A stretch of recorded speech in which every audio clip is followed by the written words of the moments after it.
शाम का वक्त था।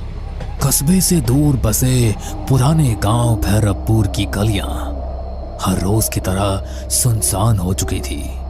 आसमान में हल्के बादल थे और ठंडी हवा के झोंके पुरानी हवेली की टूटी खिड़कियों से सनसनाहट पैदा कर रहे थे। गांव के लोग इस हवेली के पास से भी नहीं गुजरते थे। कहते हैं यहां अजीब अजीब आहटें सुनाई देती है, जैसे कोई अनदेखा इंसान आस पास घूम रहा हो। रीना अपने दोस्तों के साथ गांव घूमने आई थी। सबने मजाक मजाक में कहा, चल रीना, तू तो बहुत बहादुर बनती है। अगर सच में हिम्मत है तो फिर हवेली के अंदर चल। मुझे किससे डर लगेगा? भूत वूत जैसी कोई चीज नहीं होती। रीना अकेली हवेली के अंदर चली गई। टॉर्च की रोशनी टूटी दीवारों पर पड़ते ही डरावनी परछाइयां बनने लगी। वो चौंक कर पलटी। वहां कोई नहीं था। शायद मेरे दोस्तों ने मजाक किया होगा।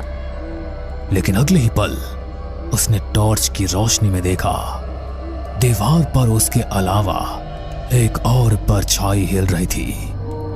रीना की सांसें तेज हो गई। उसने धीरे से पुकारा, कौन है वहां? पर कोई जवाब नहीं मिला। बस धीरे धीरे कदमों की आहट पास आने लगी। वो भागकर बाहर निकली। दोस्त हंस पड़े।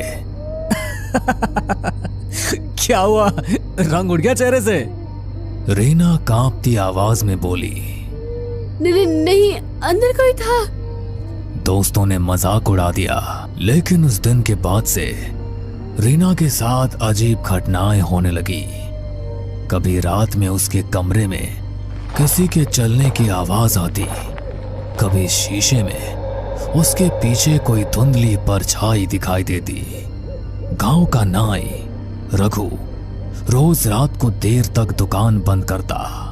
एक दिन जब वह तालाब के किनारे से घर जा रहा था तो उसे लगा कोई उसके पीछे पीछे चल रहा है। कौन है बे? सामने आ! पर कोई जवाब नहीं। वो तेज कदमों से चलने लगा, लेकिन नाहट भी उतनी ही तेज हो गई। अचानक उसके सामने एक सफेद साया खड़ा हो गया। आंखें गहरी हरी चमक रही थी। रघु, तेरा समय आ गया है, तू बच नहीं पाएगा। रघु जोर से चिल्लाया और भाग खड़ा हुआ।